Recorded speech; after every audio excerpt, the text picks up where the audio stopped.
What do you think of black people? I don't like them. Why? I really don't. Because I just think that they're always looking out to make trouble.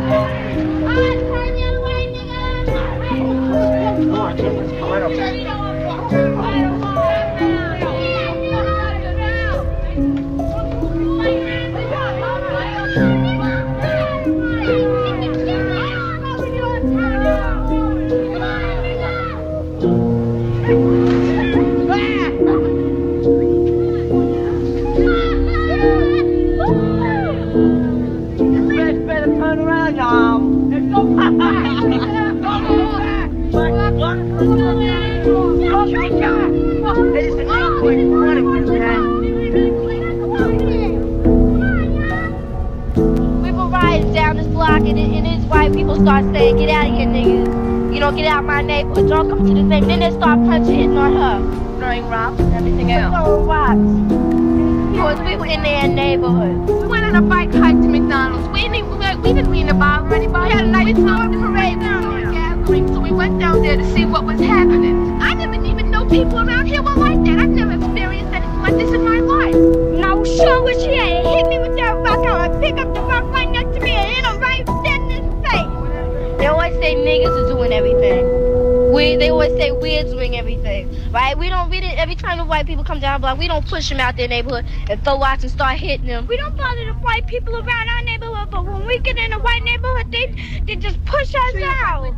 Yeah. Everybody with us, they said we're nothing, you know, they were a piece of dirt, dogs. I mean, that's the way you treat an animal. I mean, God, we're human beings. Yeah. You don't treat other people like that. It's just wrong. Black, white, I don't care. A person is a person. Skin should have no bearing on how you treat a person. That's just wrong. I hate their goddamn guts. You don't hate them. Speak. I can't say that I hate them. I can't say that it's totally the kids' fault. I mean, I'm sure their parent had some bearing on the way they feel and everything else. I think it's just the system. I don't know. How did this terrible thing affect your children? When they ask you these things, why? Why? What do you tell them? They are good and bad in every people, every race, regardless. Tell them that we just happen to be amongst a few people whose minds are warped. And I'm not going to teach them that, regardless of how many bombs they put at this house. I'm not going to teach my children hate.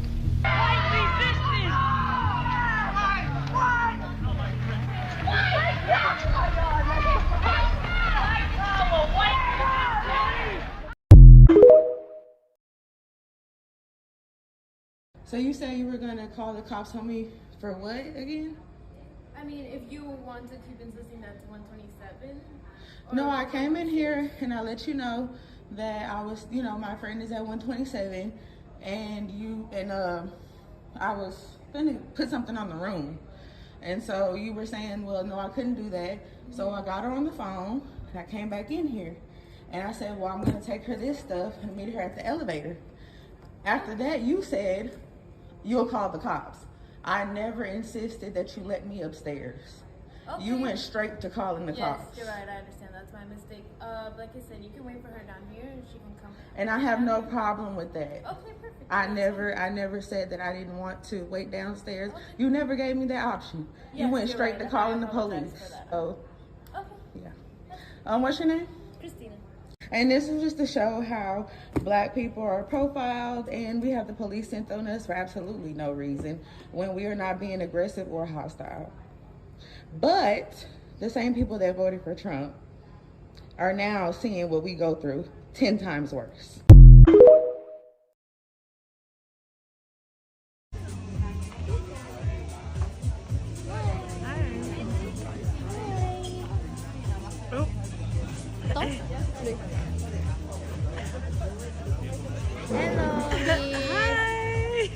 Are you from Africa? No, I'm from America? California. Okay, Yeah. America, Yeah. California, America Latin. Nice to meet you. Nice to meet you. Hi.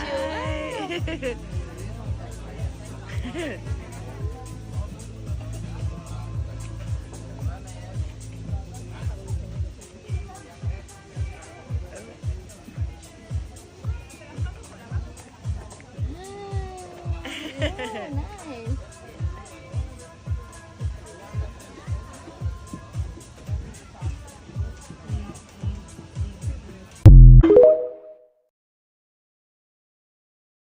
it honestly didn't just start today.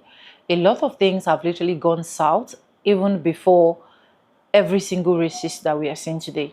And the truth is, all of these things are literally the things that those some of these white folks fed their children.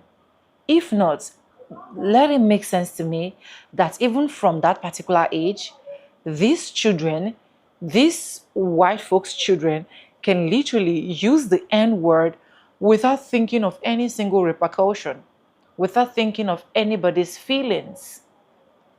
It's really sad and it's heartbroken that even till this date, we are still passing through the same system as a black person. But anyways, welcome back. My name is Sonia. Subscribe, like, comment, and share. Credit belongs to original creators of every single clips and stitches we have in our today's episode. I want to say a very big thank you to every single one of you, liking, commenting, sharing, dropping super thanks, and also joining my membership. I do not take you guys for granted. You guys are absolutely the best. And with that being said, let's go watch. Let's continue. I'll be back with commentaries. This is for Patricia and Robert Grego. I have always constantly said that, at the end of the day, black people are not the ones that are really racist. We are only become racist because of direct situations that we have been in, direct actual things that have directly affected us. So we might have PTSD of that, or just something of a situation that has directly affected that black person. But the problem is that we are in 2025, and there's some of you all that are still raising your children to really think that something is wrong with another person because of the color of their skin. That is it's beyond the most ignorant shit that has ever been manifested in a brain. And unfortunately, whites, if you all don't start unlearning this behavior in your mind, it's never going to evolve. It's never going to change. We're going to continuously be in this cycle of your skin color being the problem. It's like, what the fuck, man? Your skin color? This person just told this black man who is trying to make a living, door-to-door stuff, that he will hang you if he comes back this way. I wish you would, white man. I wish that you would. I want you to do it. So the thing is like, y'all have to stop having these conversations in your home that are inappropriate in front of your children. You have to unlearn the way that your mammy and your pappy taught you. Because if you're not willing to unlearn it, you're going to continue to unintentionally pass certain ways of thinking down to your children. And it's about the color of a skin. That's what you all are unintentionally, not all of you, but you all are unintentionally passing down to your children without you even knowing it, because you won't even take the time to unlearn the shit that your mama and your daddy taught your ass. Okay? I went to high school with some of the most insufferable white males. They would fluctuate between being racist and then blasting Travis Scott in the name of appreciating black culture. Their personality was cultural appropriation or racism. Like, there was really no in between, right? It'd be a Friday night, dilly-dally onto youth group. Woo, do your big one. Walk outside those doors. Throw around a slur. If you went to a predominantly white school and you were like one of the only black people, please come to my comment sections and tell me that it wasn't just me. Because dealing with these white men was actually the most painful experience. Top two most painful experiences of my life, and it's just not two. It was horrendous. There were just so many weird characters. Like I vividly remember, it could have been grade 7 or 8. One of the white boys calls me the N-word. And then I walk away and I sit alone. I'm like, what the hell? Comes up to me and goes, "You right, Stella? We're cool, right?" Tries to dap me up. just embarrassing, aren't you? All of yous. All of yous are just embarrassing. Having a giggle over your misogynistic, sexist remarks. It actually amazed me that, like, at the ripe age of, like, 14,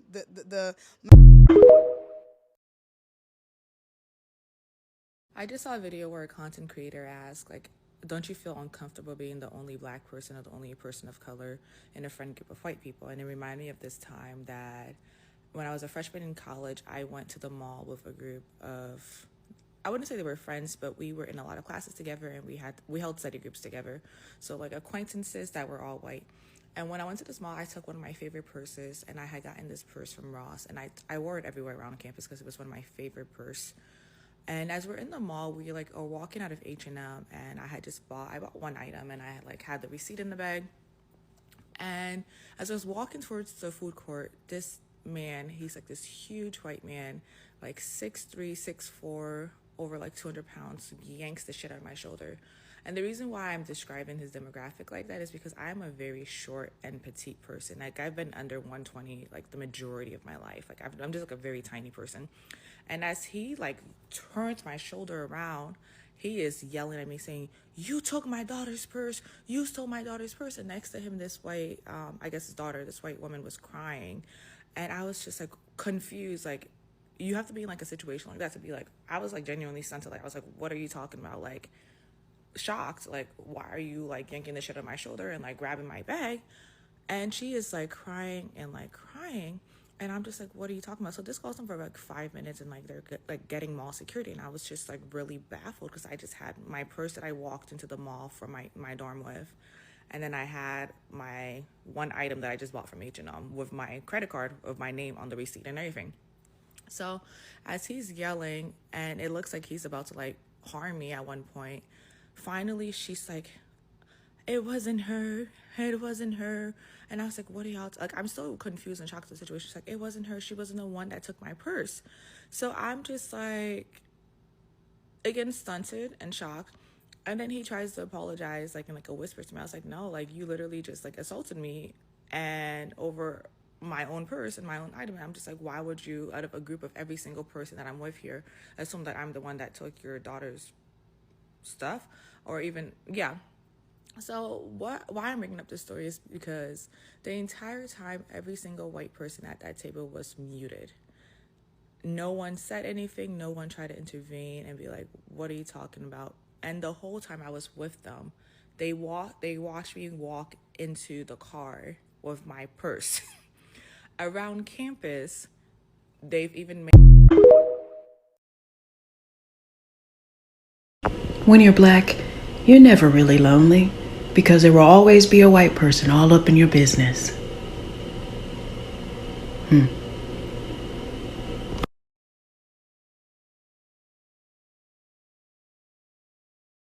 Pav, when it's giving racial profiling.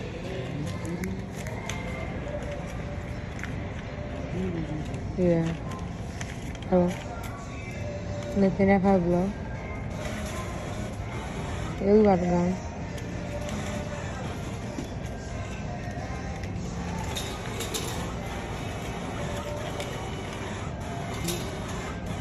Definitely. How much cash did you?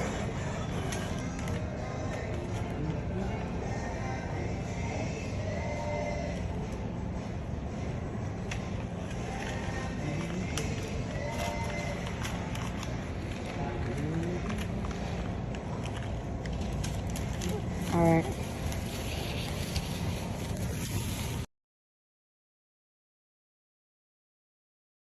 If you haven't seen this viral video yet, go and look it up. So this woman is in a Japanese restaurant, right? She's standing there. Part of it is cut off, but there are two black women eating in a Japanese restaurant, and apparently this woman is a regular in the restaurant, and the table where they're at, that's where she usually sits. So she comes into the restaurant demanding that the two black women get up from their seat, give it to her, because this is where she sits all the time when she comes into that restaurant. And they refuse, so she orders food. They bring it to her, and she stands there over them and eats the food for 15-20 minutes. She stands right over them, eat the bowl of food, And when she finished the food and was satisfied, then she left. Okay, that's a summary. Other things, but it's a very long video they posted, but that's a summary of this video. So in the video, you can see the manager. He looks Asian. Is that the manager or the owner comes over to them, and he's really trying to shoo the woman away. They're offering her another seat, trying to get her somewhere. She refuses to move. And I think the fact that they brought the food to her, had they refused to serve her, she didn't take a seat, that would have been, I think, a better way to handle the situation. But she ordered. They allowed her to order. They brought her the food. Or maybe, you know, she always had the same thing because she's a regular. They brought her the food, and she stood over them and ate. And we don't have to hypothesize about if it had been the other way around, if it had been, you know, the white woman sitting at the table and a black woman come in there and insisting that this is a regular seat and she won't move, how that would have ended. We don't have to think about that, because we all know how that would have gone. But the only issue on this I want to raise is we are in a different time now, and they know it, and we should also know it. Things, well, it has never been, you know, much different, but we have to understand that we're in a time now where many people feel emboldened, and they're gonna feel emboldened in small situations like this that will happen at the restaurant, and they're going to be emboldened as up to the point of what happened, you know, the other day with the shooting of Keith Porter and Renee Good. People are gonna feel more emboldened.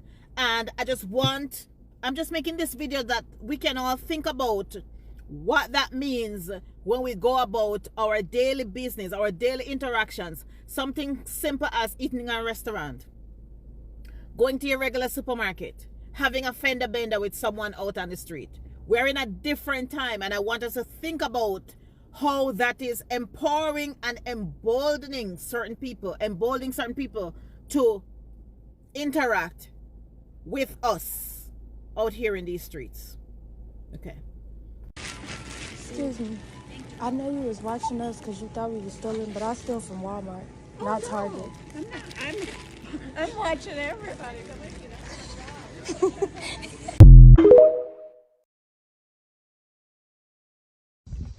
Ma'am, please leave my card alone. I don't have to. I'm not going to.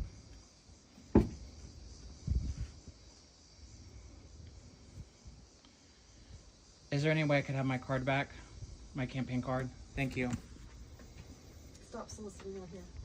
I've got permission from the neighbors. That's not good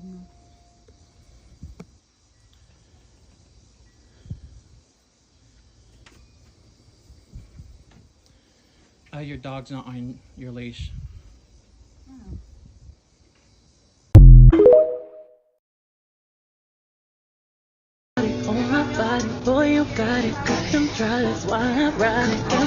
I told myself, if this happens to me, I'm going to make them my personal shopper, because I figured if your boss have you walking around the store like this, it means you have nothing better to do. So I'm going to give you something to do. Oh, let's go look at the perfumes, because I am looking for a new scent for the spring. So I figure you can give me your opinion. Okay, so we're going to pick like 4 or 5 of them, put in the basket. Okay, then next we're going to go look at the foundations, because I need to get matched. I need a new foundation. My last one ran out, so I figured I'd come here and take a look. You want to match me? Let's look at 5 or 6 of them and take a look. Let me know what you think. And then, dang, skincare.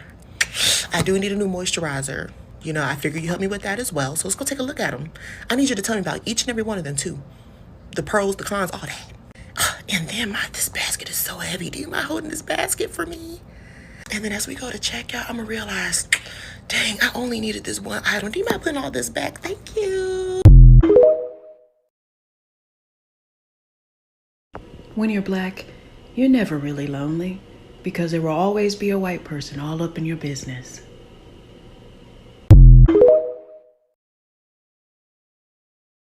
My student called me a nigger, and I fired him and his sister on the spot. His parents were frustrated with me because they felt like I should take his autism into consideration. His mom insisted that he didn't really know what he was saying, but I disagree. That day when I got there to see him at the center, he was already in a bad mood. And before I arrived, apparently he'd been using slurs towards one of the little black kids that was there. And when it was time for him to work with me, he didn't want to, but he was encouraged to push through anyway. I always come into my sessions with a plan, and there's several options for him to choose from, so he always has a say in what we do. But he had something else in mind that wasn't on the list. And when I stood firm with him, still super patient and kind as always, he started escalating. The outburst began with name-calling and throwing things at me, which I was used to.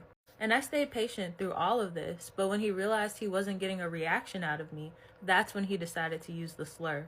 He knew exactly what he was doing. I told him clearly and firmly that I would never accept him calling me that. And then I gathered my things and I left.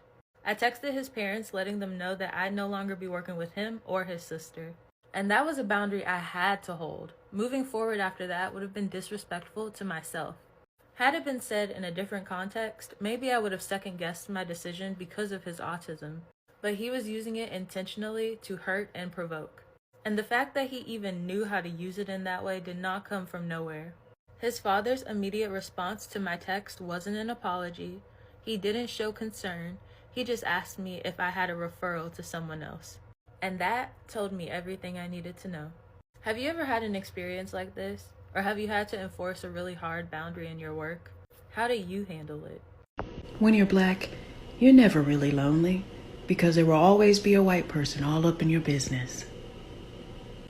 When you're black, you're never really lonely because there will always be a white person all up in your business.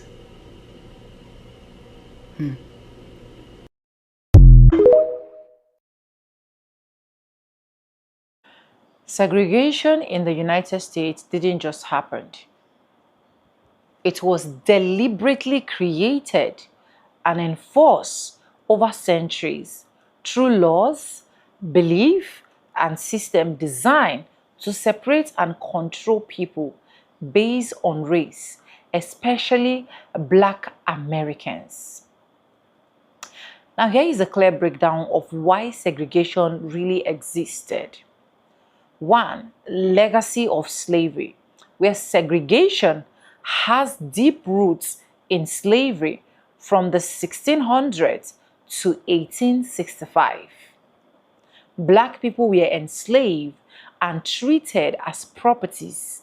After slavery ended following the American Civil War, many white Americans still wanted to maintain control over Black people socially and economically. 2. Racist belief and ideology. A major drive was the belief in white supremacy. The idea that white people were superior. These beliefs were used to justify unequal treatment and deep race separation. Many people forcefully claimed segregation was natural or better for both races. It reinforced power structure that favors white Americans. Jim Crow laws, where after Reconstructions ended in the 1877, Southern states created Jim Crow laws, rules that legally enforced segregation in everyday life. Example, we have separation of schools, buses, and restroom, white-only restaurants and facility, Black people denied equal voting rights. This law lasted until the 1960s. Economic control. Segregation helped maintain cheap labor and economic inequality. Black workers were often paid less. They were restricted to maintain jobs. Limited access to education kept opportunities low. The system benefited white-owned businesses and institutions. Fear of equality. Some white America feared losing political and social power if Black people gained equal rights. After Black men gained voting rights, there was a backlash. Violence and intimidation liked by KKK, were used to enforce segregation.